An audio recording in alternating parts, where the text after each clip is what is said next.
વ્યાખ્યાન 8085 માઇક્રોકન્ટ્રોલર્સ આગળનું ચાલુ. હવે આગળ આપણે ઇન્ટરપ્ટ ની પ્રક્રિયા જોઈશું. જ્યારે વિક્ષેપ થાય છે ત્યારે 8085 માં કેવી રીતે વિક્ષેપ કરવામાં આવે છે. ત્યાં નોન વેક્ટર ઇન્ટરપ્ટ અને વેક્ટર ઇન્ટરપ્ટ બંને થાય છે. તેથી આપણે સૌપ્રથમ નોન વેક્ટર ઇન્ટરપ્ટ ને જોઈશું. નોન વેક્ટર વિક્ષેપો સૌપ્રથમ પ્રક્રિયાને સક્ષમ વિક્ષેપ સૂચનાનો ઉપયોગ કરીને સક્ષમ કરવી જોઈએ. તેથી જો આ સક્ષમ વિક્ષેપ પ્રોસેસર દ્વારા એક્ઝિક્યુટ કરવામાં ન આવે તો પ્રોસેસર કોઈપણ વિક્ષેપો પ્રાપ્ત કરી શકશે નહીં. વાસ્તવમાં જ્યારે પ્રોસેસર રીસેટ થાય છે ત્યારે તમામ વિક્ષેપો સક્ષમ હોય છે. અલગ અલગ પ્રોગ્રામ ના હેતુ માટે એવું બની શકે છે કે DI સૂચના દ્વારા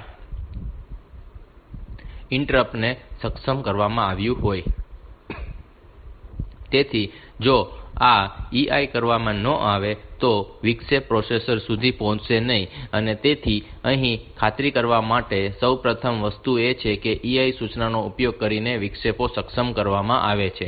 હવે આપણે જાણીએ છીએ કે પ્રોસેસર દ્વારા સૂચનાઓના અમલ દરમિયાન કોઈપણ સમયે વિક્ષેપો આવી શકે છે. તેથી પ્રોસેસર એવું કરે છે કે જ્યાં વિક્ષેપ આવ્યો છે તે બિંદુને ધ્યાનમાં લીધા વિના પ્રોસેસર દરેક સૂચનાના અંતે વિક્ષેપ માટે તપાસ કરશે. તેથી સામાન્ય રીતે છેલ્લા મશીન ચક્રમાં વિક્ષેપોને તપાસવામાં આવે છે કે શું કોઈ વિક્ષેપ થયો છે કે નહીં. તેથી આપણે થોડા વ્યાખ્યાન પછી જોઈશું કે કેવી રીતે નક્કી કરવું કે વિક્ષેપ મેળવવા માટે આ ઇન્ટરપ્ટ પિન ને કેટલા સમય માટે સક્રિય કરવી જોઈએ. તેથી આપણે સમજી શકીએ છીએ કે વિક્ષેપો ઓછામાં ઓછા એક સૂચનાના સંપૂર્ણ સમયગાળા માટે સક્રિય થવો જોઈએ. તેથી જો આપણે સૂચનાના સેટ પર નજર કરીએ તો સૂચનાના અમલીકરણનો સૌથી મોટો સમય ગમે તે હોય, પરંતુ વિક્ષેપ શોધવા માટે તે કેટલો સમય માટે વિક્ષેપ સક્ષમ હોવા જોઈએ. તેથી જો વિક્ષેપ થાય તો માઇક્રોપ્રોસેસર પહેલા વર્તન સૂચનાઓનો અમલ પૂર્ણ કરશે. આ ખૂબ જ મહત્વની બાબત છે જે નોંધવા જેવી છે. એવું નથી કે વિક્ષેપ થયો હોય અને પ્રોસેસર સૂચનાનો અમલ છોડી દેશે. તે પ્રથમ જે વસ્તુ કરે છે તે છે વિક્ષેપ થાય છે ત્યારે વર્તમાન સૂચના કે પ્રોસેસર એક્ઝિક્યુટ કરી રહ્યું હોય છે તે પૂર્ણ થાય છે અને એકવાર સૂચના પૂર્ણ થઈ જાય પછી પુનઃપ્રારંભ કરવાનું શરૂ કરે છે. વિક્ષેપ સેવા રૂટીન ને કેવી રીતે શરૂ કરવાની થાય તે પુનઃપ્રારંભ ક્રમ છે. સૌપ્રથમ આ પુનઃપ્રારંભ ક્રમ ઇન્ટરપ્ટ ફ્લિપ ફ્લોપ ને ફરીથી સેટ કરશે અને આ પુનઃપ્રારંભની શરૂઆતમાં ફ્લિપ ફ્લોપ ને નિષ્ક્રિય કરવામાં આવશે અને તે ઇન્ટરપ્ટ સ્વીકાર્ય સિગ્નલ ને સક્રિય કરે છે. તેથી 8085 INTR ના વિક્ષેપ પાડવા માટેના આ નોન વેક્ટર વિક્ષેપ લાઇન છે. તેથી જ્યારે તે વિક્ષેપો શોધી કાઢવામાં આવે છે ત્યારે પ્રોસેસર પ્રથમ વિક્ષેપ સ્વીકાર કરશે અને વિક્ષેપ ફ્લિપ ફ્લોપ ને ફરીથી સેટ કરશે અને પછી તે વિક્ષેપ સ્વીકારનું સિગ્નલ INTA સક્રિય થશે. અને જેમ આપણે જાણીએ છીએ કે INTA એક સક્રિય સિગ્નલ છે અને તે સક્રિય બનવા માટે તેને ઓછું કરવામાં આવશે. હવે ઇન્ટરપ્ટ સ્વીકૃત લાઇન એ ઉપકરણ સાથે જોડાયેલ હોવી જોઈએ જેણે વિક્ષેપ પેદા કર્યો અને આ વિક્ષેપ સ્વીકૃતિ મેળવવા પર ઉપકરણને અમુક સરનામું પ્રદાન કરવું જોઈએ કે જ્યારે ઇન્ટરપ્ટ સર્વિસ રૂટીન મેમરી માં સ્થિત થયેલ છે. હવે એક સિસ્ટમ ડિઝાઇનર તરીકે આપણે જાણીશું કે ચોક્કસ ઉપકરણ માટે કયા મેમરી લોકેશન માં ઇન્ટરપ્ટ સર્વિસ રૂટીન લોડ કરવામાં આવી છે. તો ઉપકરણ દ્વારા ISR સરનામું પ્રદાન કરવું જોઈએ. તે કેવી રીતે પ્રદાન કરવામાં આવે છે તે કેટલીક RST સૂચનાઓ દ્વારા પ્રદાન કરવામાં આવે છે. તેથી ત્યાં 8 RST સૂચનાઓ છે અને આમાંથી કોઈપણ દ્વારા તે કરવામાં આવે છે. આ દરેક RST સૂચનામાં RST n ફોર્મેટ ની છે જ્યાં n એ 3 બીટ નંબર છે અને પછી આ RST n સિંગલ બાઈટ સૂચના છે. તેથી શું થાય છે કે આ વિક્ષેપ પ્રાપ્ત કર્યા પછી પ્રોસેસર વિક્ષેપ સ્વીકાર ચક્રનો પ્રવેશ કરે છે. ઇન્ટરપ્ટ એક્નોલેજ મશીન સાયકલ માં ઇન્ટરપ્ટ એક્નોલેજ પિન ઓછી કરવામાં આવે છે અને એવી અપેક્ષા રાખવામાં આવે છે કે ડેટા બસ પર RST n સૂચનાઓમાંથી એક માટેનો ઓપકોડ ઉપલબ્ધ હશે અને તે ચોક્કસ ઓપકોડ મેળવ્યા પછી તે પ્રોસેસર નક્કી કરશે કે તે કયા સરનામા પર જવું જોઈએ અને તે મુજબ સંબંધિત સરનામાં જશે.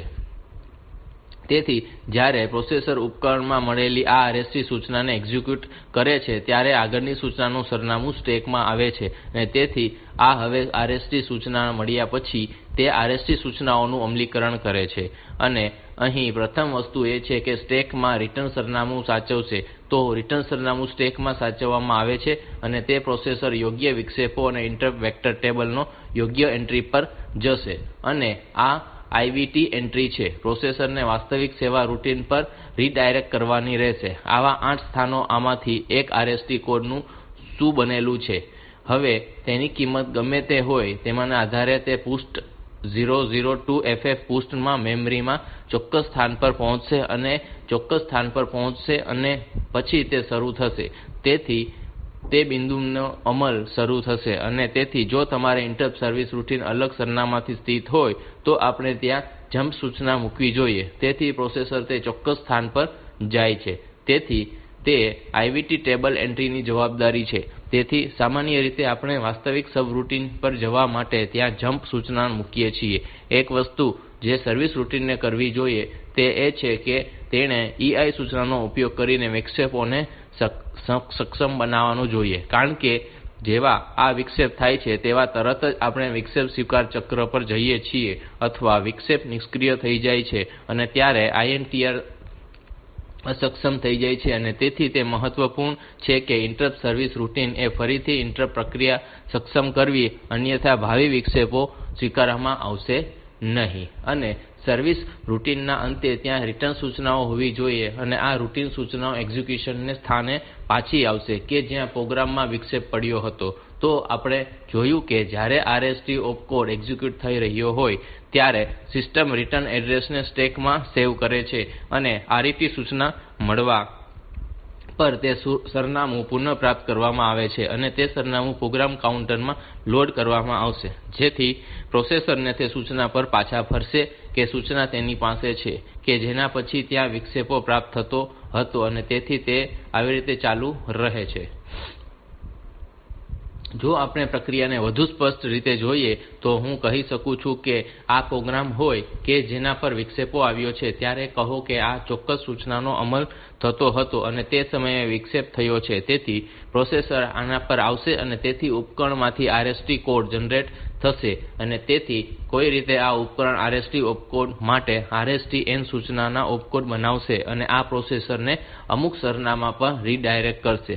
તેથી જો આ સંપૂર્ણ મેમરી હોય તો આ રીડાયરેક્ટ કરશે. તેથી પહેલો ભાગ IVT ઇન્ટરપ્ટ ટેબલ કે તે પ્રોસેસર ને IVT માં ચોક્કસ સ્થાન પર લઈ જશે અને કહો કે તે સ્થાન મારી પાસે જમ્પ ઇન્ટરપ્ટ જમ્પ 100 હોઈ શકે છે.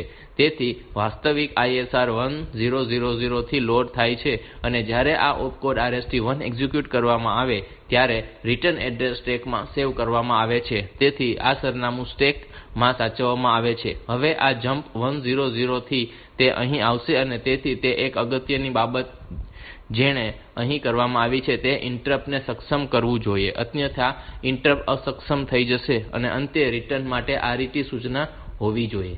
તેથી જ્યારે તે RET સૂચના મળશે ત્યારે સરનામું સ્ટેક માંથી પુનઃપ્રાપ્ત કરવામાં આવશે અને પ્રોગ્રામ કાઉન્ટર આ સાથે લોડ કરવામાં આવશે જેથી મારું નિયંત્રણ આ બિંદુ પર પાછું આવે અને તેથી આ ક્રમે જેમાંથી વિક્ષેપ ચલાવવામાં આવશે.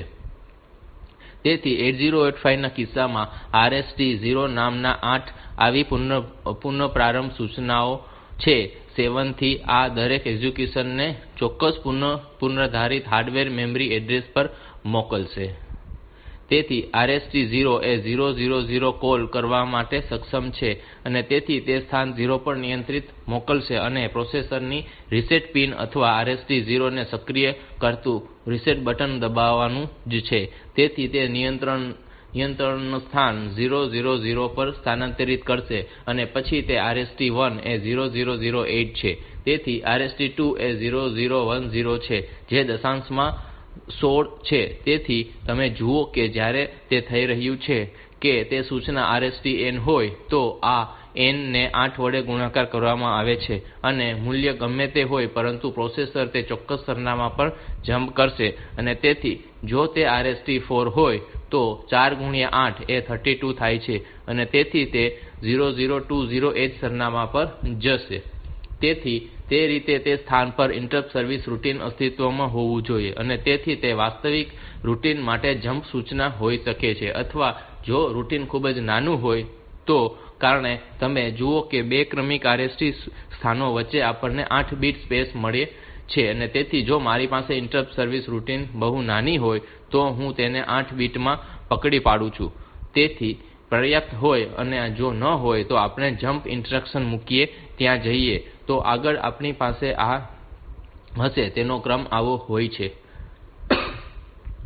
તેથી ક્રમ પુનઃપ્રારંભ કરશે અને પ્રથમ મશીન ચક્રમાં 3 મશીન સાયકલ મળી જે ઇન્ટરપ્ટ એક્નોલેજ સાયકલ અથવા INTA સાયકલ તરીકે ઓળખાય છે. તેથી માઇક્રોપ્રોસેસર INTA સિગ્નલ મોકલશે અને તેથી INTA લાઇન ઓછી કરવામાં આવે છે અને જ્યારે INTA સક્રિય હોય ત્યારે પ્રોસેસર ડેટા લાઇન વાંચશે અને તે એવી અપેક્ષા રાખશે કે ડેટા બસ પર ચોક્કસ RST સૂચના માટે ઓપકોડ હશે. જેમ કે કહ્યું કે ઉપકરણને અનુરૂપ આપણે તેને આમાંથી એક RST પર મેપ કરવો પડશે અને પછી તે ઉપકરણને તે RST ઓપકોડ ડેટા બસ પર મૂકવો જોઈએ. તેથી આ પ્રથમ મશીન ચક્ર અથવા INTA ઇન્ટરપ્ટ એક્નોલેજ સાયકલ છે. હવે બીજા અને ત્રીજા મશીન ચક્રમાં એવું થશે કે આગળની સૂચનાનું 16 બીટ સરનામું સ્ટેક પર સાચવવામાં આવશે અને જે PC ઊંચું અને PC નીચું છે તે બંને મૂલ્યો સ્ટેક પર સાચવવામાં આવશે અને પછી પ્રોસેસર અહીં ઉલ્લેખિત RST સૂચનાના સરનામા પર જમ્પ કરશે. તેથી આ કામગીરીનો સંપૂર્ણ ક્રમ છે જે પુનઃપ્રારંભ ક્રમમાં આવશે અને તેથી આ રીતે પ્રોસેસર ઇન્ટરપ્ટ સર્વિસ રૂટિન પર જશે. હવે IVT માટેનું સ્થાન તે કદાચ મેં કહ્યું તેમ સંપૂર્ણ ઇન્ટરપ્ટ સર્વિસ રૂટિન ધરાવતું નથી.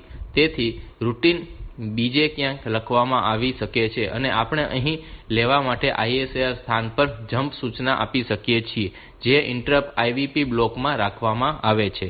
જેમ આપણે પહેલેથી જોયું છે કે આ ઇન્ટરપ્ટ ટેબલ માં ફક્ત વાસ્તવિક સબરૂટિન જમ્પ સૂચના હોઈ શકે છે. હવે આ RST ઓપકોડ કેવી રીતે જનરેટ કરવું તે એક પણ પડકાર છે અને દેખીતી રીતે એવું લાગે છે કે આ ઉપકરણ RST અંતે સૂચના કોડ કેવી રીતે જનરેટ કરશે. તો આ ખૂબ સરળ છે. વાસ્તવિક ડિઝાઇનરોએ RST કોડિંગ ને એવી રીતે બનાવ્યું છે કે એટલે કે RST નો ઓપકોડ ડિઝાઇન એક એવી ફેશન માં છે કે તે RST n ઓપકોડ ને જનરેટ કરવાનું એકદમ સરળ છે. તો આપણે જોઈશું તે કેવી રીતે કરે છે.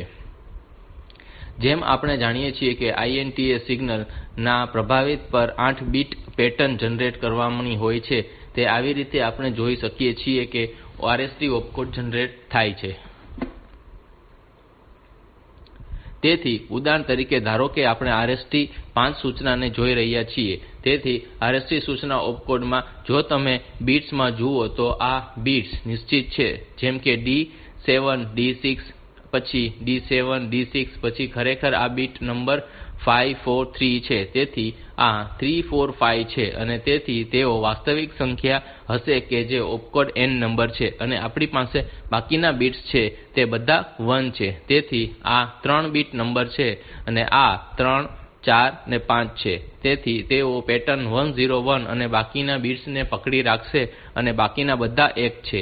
તેથી તમે જુઓ છો કે આપણી પાસે એક સરળ ઉદાહરણ હોઈ શકે છે એટલે કે તમારી પાસે આના જેવું સરળ ટ્રાઇ સ્ટેટ બફર હોઈ શકે છે જ્યાં ચોક્કસ સૂચના માટે તમે જુઓ કે માત્ર બીટ 40 હોવા જોઈએ અને અન્ય તમામ બિટ્સ ઊંચા બાંધેલા છે. હવે વિક્ષેપ સ્વીકૃત ચક્રમાં આ INTR બાર લાઇન સક્રિય થશે અને પરિણામે આ ટ્રાઇ સ્ટેટ બફર સક્ષમ થશે અને બફર ની આજુબાજુ ગમે તે સામગ્રી હશે તે અહીં ઉપલબ્ધ રહેશે અને તમે પરિણામે જુઓ કે D4 સિવાયના તમામ બિટ્સ ને 1 મળશે અને માત્ર D4 ને 0 મળશે અને આ D7 થી D0 પ્રોસેસર ની ડેટા બસ લાઇન સાથે જોડાયેલ છે અને પછી તે RST માટે ઓપકોડ તરીકે સમજવામાં આવશે. 5 તેથી કોઈપણ અન્ય RST સૂચના બાકીના બિટ્સ અપરિવર્તિત રહે છે અને માત્ર આ બિટ્સ નંબર 3 4 5 તેઓ બદલાશે. તેથી RST 0 થી RST 7 સુધીના બિટ્સ 000 થી 111 માં બદલાશે અને તેથી આ રીતે ખરેખર સરળતાથી RST ઓપકોડ ને જનરેટ કરી શકીએ છીએ. તેથી વિક્ષેપ સ્વીકાર મશીન ચક્ર દરમિયાન માઇક્રોપ્રોસેસર પ્રથમ પ્રક્રિયા INTA સિગ્નલ ને સક્ષમ કરશે તો આ ટ્રાઇ સ્ક્વેર બફર ને સક્ષમ કરશે અને પછી તે મૂલ્યો ટ્રાઇ સ્ક્વેર બફર પર આવશે જે તે ડેટા બસ પર આવશે. તેથી આપણે ડેટા બસ ના મૂલ્ય મૂકીશું અને પછી તે આવશે અને તેથી RST 5 પોર્ટ માટે EF છે અને તેથી તે અન્ય કોઈપણ ઓપકોડ માટે સારું છે અને ત્યાં અન્ય કોઈ RST કે કેટલાક અન્ય ઓપકોડ આવશે. તેથી આ રીતે આ RST 5 હોઈ શકે છે અને આ RST માટે આપણે જાણીએ છીએ કે 0028 H સૂચનાને કૉલ કરવાનો સમય છે અને તેથી તે સ્થાન 0028 પર શાખા કરશે. આગળ હવે આપણે એક પ્રશ્નનો જવાબ આપીએ છીએ કે વિક્ષેપ લાઇન કેટલી લાંબી હોવી જોઈએ. તેથી આ એક ખૂબ જ સુસંગત પ્રશ્ન છે કારણ કે જ્યારે માઇક્રોપ્રોસેસર સાથે કામ કરવા માટે ઉપકરણની ડિઝાઇન કરી રહ્યા હોવ ત્યારે ઉપકરણના પ્રોસેસરને વિક્ષેપ મોકલવો ત્યારે ઉપકરણ કેટલા સમય સુધી વિક્ષેપને ઉચ્ચ પર બનાવવા માટે સક્ષમ હોવું જોઈએ કે જેથી પ્રોસેસર દ્વારા અનુભવવામાં આવશે. અને તેથી જેમ આપણે જાણીએ છીએ કે પ્રોસેસર દરેક સૂચનાને છેલ્લે T સ્ટેટ પહેલા INTR લાઇનની એક ક્લોક સાયકલ તપાસશે. તેથી જો સૂચનામાં સંખ્યાબંધ મશીન ચક્રનો સમાવેશ થાય તો છેલ્લા મશીન ચક્રમાં અથવા છેલ્લે T સ્ટેટ માં તે સમયે તે વિક્ષેપ લાઇન માટે લે છે અને તેથી જો આ વિક્ષેપ લાઇન તે પહેલાં નિષ્ક્રિય થઈ જાય તો તે વિક્ષેપ માઇક્રોપ્રોસેસર દ્વારા અનુભવવામાં આવશે નહીં. તો કારણ કે આ વિક્ષેપ પ્રક્રિયા સુમેળ છે અને તેથી તે કોઈપણ સમયે થઈ શકે છે તેથી તે પૂરતું ઊંચું રહેવું જોઈએ તો આ સૌથી લાંબી સૂચના અમલમાં મૂકી શકાય છે. અને 8085 ના કિસ્સામાં સૌથી લાંબી સૂચના કૉલ સૂચના છે જે 18 ક્લોક સાયકલ લે છે. તેથી જો તે 18 ઘડિયાળ ચક્ર લે છે અને આ INT લાઇનના છેલ્લા ક્લોક ચક્ર પર તપાસવામાં આવે તો 17.5 T સ્ટેટ સાથે લાઇન ઊંચી હોવી જોઈએ. તેથી તમે પ્રોસેસરના આવર્તનને 17.5 વડે ગુણાકાર કરી શકો છો અને જે તમને જણાવશે કે આ વિક્ષેપ લાઇન માટે લઘુત્તમ અવધિ ક્યાં હોવી જોઈએ. તેથી તે બાઈનરી આપશે અને જો વિક્ષેપ થાય તો પ્રોસેસર ચોક્કસપણે તેના પર એક નજર નાખશે અને તેથી આ રીતે પ્રશ્નનો જવાબ આપે છે કે વિક્ષેપ લાઇન કેવી રીતે લાંબી હોવી જોઈએ. અને હવે પછીનો પ્રશ્ન એ થશે કે ક્યાં સુધી તે ઊંચું રહેવું જોઈએ એટલે કે ક્યાં સુધી વિક્ષેપો ઊંચા રહી શકે છે. તો શું હું તેને સતત ઊંચું રાખી શકું છું? તેથી આ પ્રશ્નનો જવાબ આપી શકશે અને EI સૂચના એક્ઝિક્યુટ થાય તે પહેલાં ઇન્ટરપ્ટ લાઇન નિષ્ક્રિય કરવી આવશ્યક હોય છે. હવે તમે જેમ જોયું કે કોઈપણ વિક્ષેપ સેવા રૂટિન કરે છે એક મહત્વપૂર્ણ કાર્ય હોય છે જેનું અસ્તિત્વ એ છે કે સૂચના EI સક્ષમ વિક્ષેપોને ક્યાં સુધી મૂકી અને પ્રમાણભૂત પ્રેક્ટિસ તરીકે કરવામાં આવે છે તે આ ઇન્ટરપ્ટ સક્ષમ લાઇન કોઈપણ ઉપયોગ કરતા પહેલા સક્રિય થઈ જાય છે. તેથી વાસ્તવિક રૂટિનમાં જતા પહેલા આ થઈ ગયું છે. તેથી કોઈપણ ISR કોડ માં સામાન્ય રીતે આપણે શું કરીએ છીએ જો આ ISR ની શરૂઆત હોય તો પહેલા આપણે રજિસ્ટર ને દબાણ કરીએ છીએ અને આપણી પાસે જે પણ રજિસ્ટર છે તે આપણું છે અને તે બધા રજિસ્ટર નો ઉપયોગ કરીશું અને તે પછી આપણે EI સૂચના મૂકીએ છીએ. તેથી જો કોઈ એવું વિચારે કે મને રજિસ્ટર મૂલ્યની જરૂર નથી તો આ ભાગ ગેરહાજર હોય છે અને તેથી EI ઇન્ટરપ્ટ સર્વિસ રૂટિન માં જ્યારે તે EI મૂકવામાં આવે ત્યારે તે પ્રથમ સૂચના બની જાય છે અને તેથી જો EI એક્ઝિક્યુશન કરવામાં આવે તો તમામ વિક્ષેપો ફરીથી સક્ષમ થાય છે. તેથી તમે હવે સમજી શકશો કે જો હું ઉપકરણને નિષ્ક્રિય ન કરું તો આ EI સૂચના અમલમાં મુકાય તે પહેલાં ઉપકરણમાંથી આવતા ઇન્ટરપ્ટ પિન ને બીજા વિક્ષેપ તરીકે લેવામાં આવશે અને તેથી પ્રોસેસર તે ઇન્ટરપ્ટ ફ્લાઇંગ અને બીજા ઇન્ટરપ્ટ તરીકે લઈ શકે છે. તેથી સૌથી ખરાબ કિસ્સામાં આ પરિસ્થિતિ હોય છે કે EI અને ISR ની પ્રથમ સૂચના હોઈ શકે છે અને એકવાર માઇક્રોપ્રોસેસર INTR અવરોધનો પ્રતિસાદ કરવાનું શરૂ કરે પછી INTA સક્રિય બને છે અને તેથી આ INTA સક્રિય બને છે અને પછી તે EI પર સક્રિય થાય છે.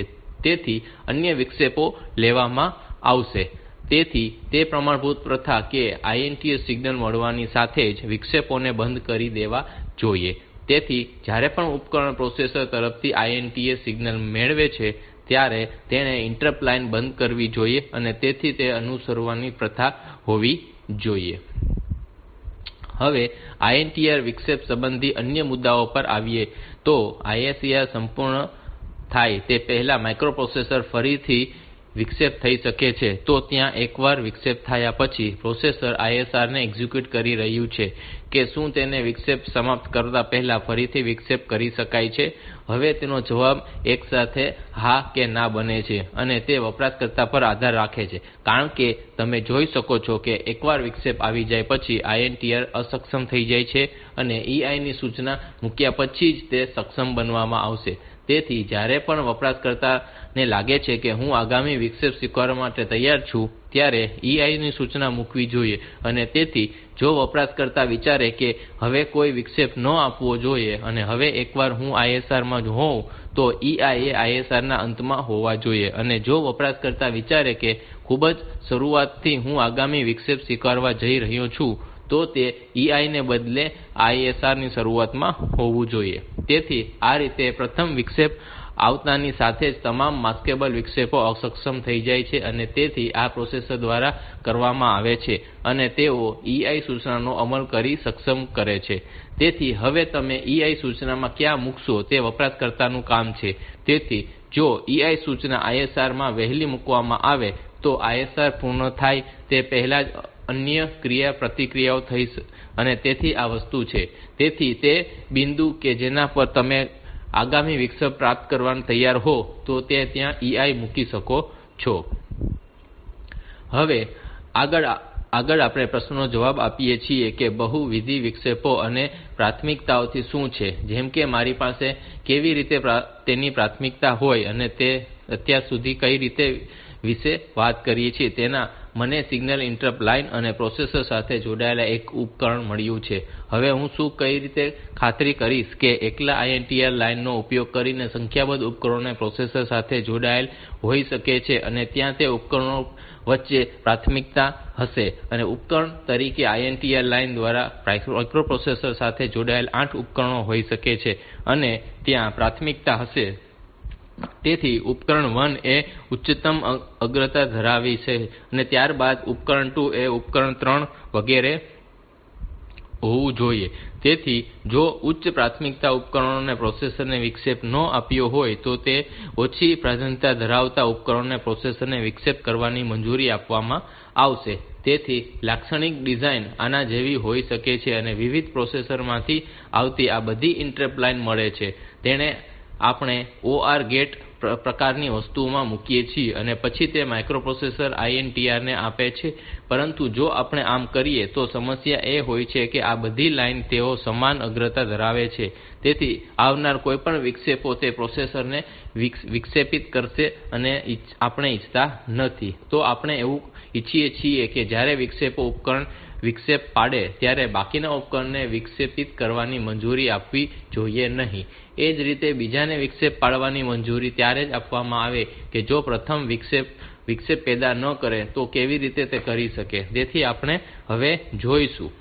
તેથી માઇક્રોપ્રોસેસર INTR લાઇન પર માત્ર એક જ સિગ્નલ નો પ્રતિસાદ આપે છે અને તેથી આપણે માત્ર એક ઉપકરણમાંથી સિગ્નલ ને માઇક્રોપ્રોસેસર સુધી પહોંચવાની મંજૂરી આપવી જોઈએ. અને તેથી તે હેતુ માટે કેટલીક પ્રાથમિકતાની સોંપણી ત્યાં હોવી જોઈએ. તે આવી રીતે કરવું.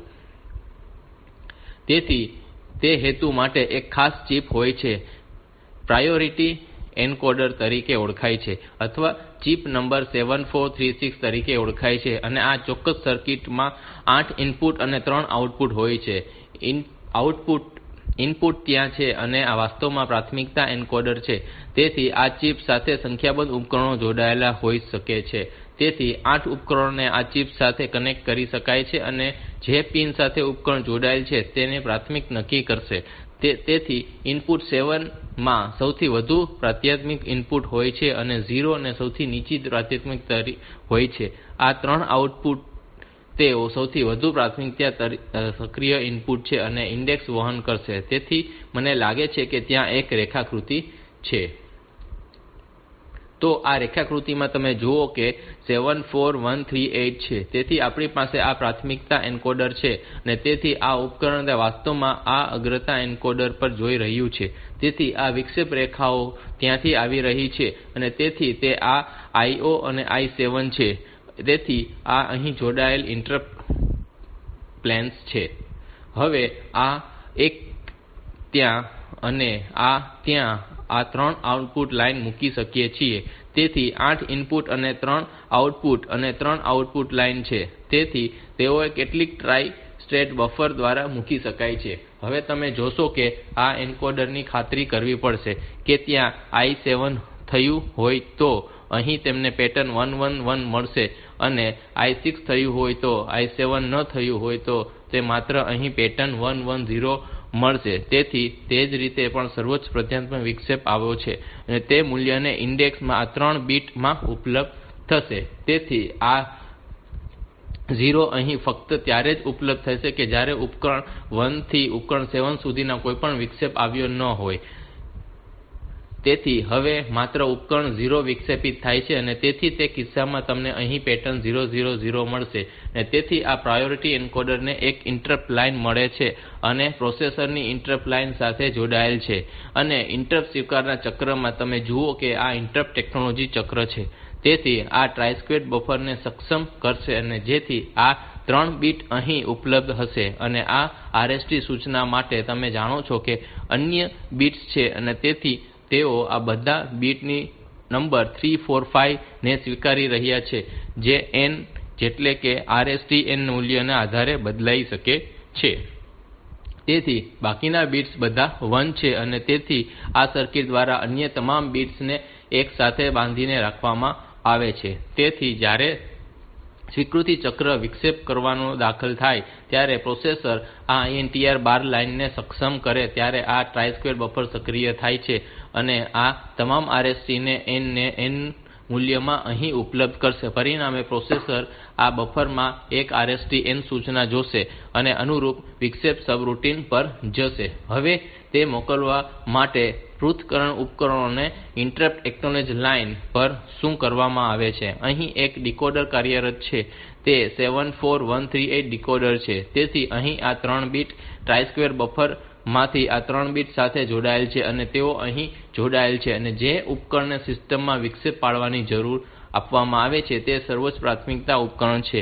તેથી તે સંખ્યા અહીં આપવામાં આવે છે અને તદનુસાર અનુરૂપ આઉટપુટ સક્ષમ કરવામાં આવશે અને તે ઉપકરણને ઇન્ટરપ્ટ સ્વીકૃત પર જશે. ઉદાહરણ તરીકે તમે કહો કે ઉપકરણ 6 એ વિક્ષેપ પાડ્યો હોય તો તમને પેટર્ન 110 મળશે અને તે 110 અહીં આપવામાં આવે છે. તો આ IO લાઇન ને સક્ષમ કરશે અને IO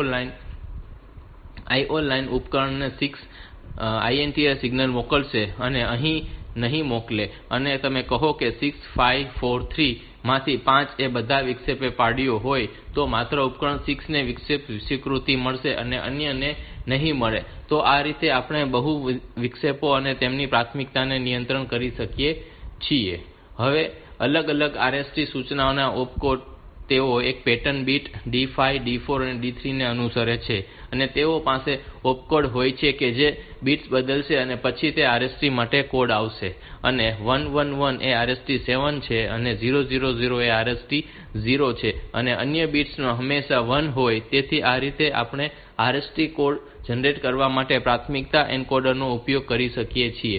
હવે આપણી પાસે જે સમસ્યા છે તે ઉપકરણની પ્રાથમિકતા બદલવાનો એકમાત્ર રસ્તો હોય છે હાર્ડવેર ને કનેક્ટ કરવાનો ક્રમ બદલવો. તેથી તમે તેને ગતિશીલ રીતે બદલી શકતા નથી. તેથી જેમ કે જો તમે ઉપકરણ 6 અને 7 વચ્ચેની પ્રાથમિકતા બદલવા માંગતા હો તો ઉપકરણ 6 ને ઉચ્ચ પ્રાથમિકતા અને ઉપકરણ 7 ને ઓછી પ્રાથમિકતા બનાવવા માંગો છો.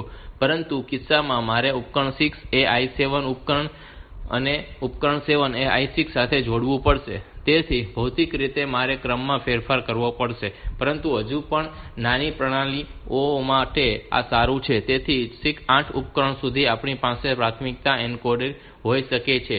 તેથી જો તમારી પાસે વધુ સંખ્યામાં ઉપકરણો હોય તો સંભવિત આપણે બહુ સ્તરીય અગ્રતા અને કોડેડ સ્કીમ વિશે વિચારી શકીએ છીએ જેના દ્વારા આપણે એક વધુ કરતાં 7436 ચિપ ને કનેક્ટ કરી શકીએ છીએ અને તે વિક્ષેપ પ્રાથમિકતા ઉકેલી શકીએ છીએ.